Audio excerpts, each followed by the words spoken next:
Bonjour, je m'appelle Nicolas Vandable. J'ai intégré le groupe EPSA le 11 janvier dernier et en tant que directeur de la transformation digitale au sein du groupe. En quelques mots, si je devais décrire mon parcours, il s'orienterait autour de 3 axes. Le premier, l'innovation, les produits, toujours au service de nos clients pour améliorer l'efficacité et l'offre de valeur qu'on offre à nos clients.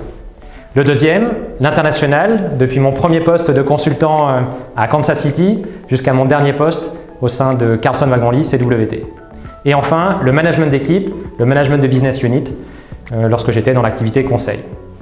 J'ai eu l'occasion de pratiquer des métiers très variés, au début de ma carrière en tant que consultant dans l'aéroportuaire chez Aéroports de Paris, puis ensuite en compagnie aérienne sur du yield management ou des postes de responsable grand compte, et enfin chez Carlson en tant que directeur de business unit dans l'activité conseil.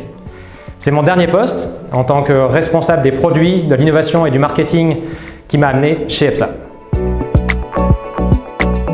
Ce qui m'a attiré à rejoindre EPSA, c'est 3 choses. La première, c'est l'humain, au travers des associés que j'ai pu rencontrer dans mon processus de recrutement. À l'image de la culture d'EPSA, c'est vraiment cet esprit d'entreprendre, l'engagement, l'humilité et la solidarité que j'ai ressenti au travers des échanges. Le deuxième point, c'est l'aventure EPSA. C'est vraiment sa croissance et ses perspectives d'évolution. Et enfin, le poste en tant que tel, puisqu'il s'inscrit pleinement dans la stratégie de développement du groupe. Donc ma mission, c'est la transformation digitale. La transformation digitale, pour moi, c'est avant tout une aventure humaine, une aventure d'entreprise au service de nos clients, de nos partenaires, de nos fournisseurs et de nos équipes qui constituent le groupe EPSA.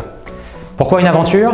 Parce qu'en fait, la transformation digitale va et doit nécessairement nous amener à repenser notre offre de valeur, repenser notre efficacité opérationnelle, la façon dont nous gérons et enrichissons nos données, et enfin, quelle est la place que nous donnons à nos équipes pour mener à bien ces projets de transformation.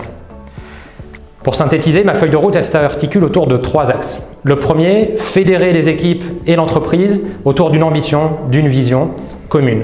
Le deuxième point, c'est donner de la visibilité à nos équipes, à nos clients, sur l'ensemble des projets sur lesquels on va s'engager pour développer notre offre de valeur. Et enfin, je dirais le point essentiel à mon sens, c'est développer cette culture de l'innovation, impliquer les équipes dans la conduite de cette transformation. Comme toute entreprise qui fait face à cette crise sanitaire, notre objectif véritablement, c'est de savoir s'adapter au contexte du marché, aux tendances, aux besoins de nos clients.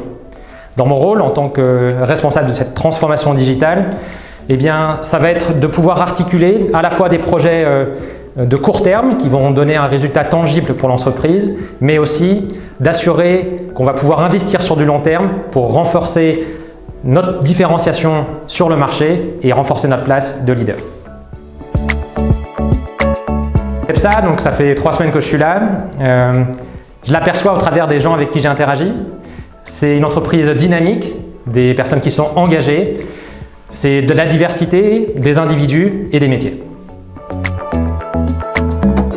Mes passions, je dirais que j'ai la tête dans les étoiles ou dans le ciel, les pieds dans l'eau. Pourquoi? Parce que l'une de mes passions depuis que je suis enfant, c'est l'aviation. J'ai passé mon brevet de pilote quand j'avais 15 ans.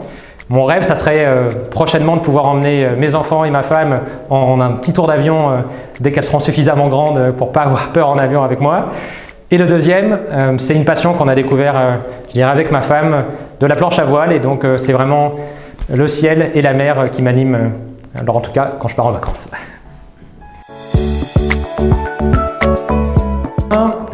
J'ai découvert les vins espagnols avec ma femme, qui est espagnole, donc beaucoup de Rioja, que j'apprécie beaucoup, qui sont forts, assez tanniques, donc il faut apprécier. Mais avec un bon plat de charcuterie espagnol, ça passe toujours très bien.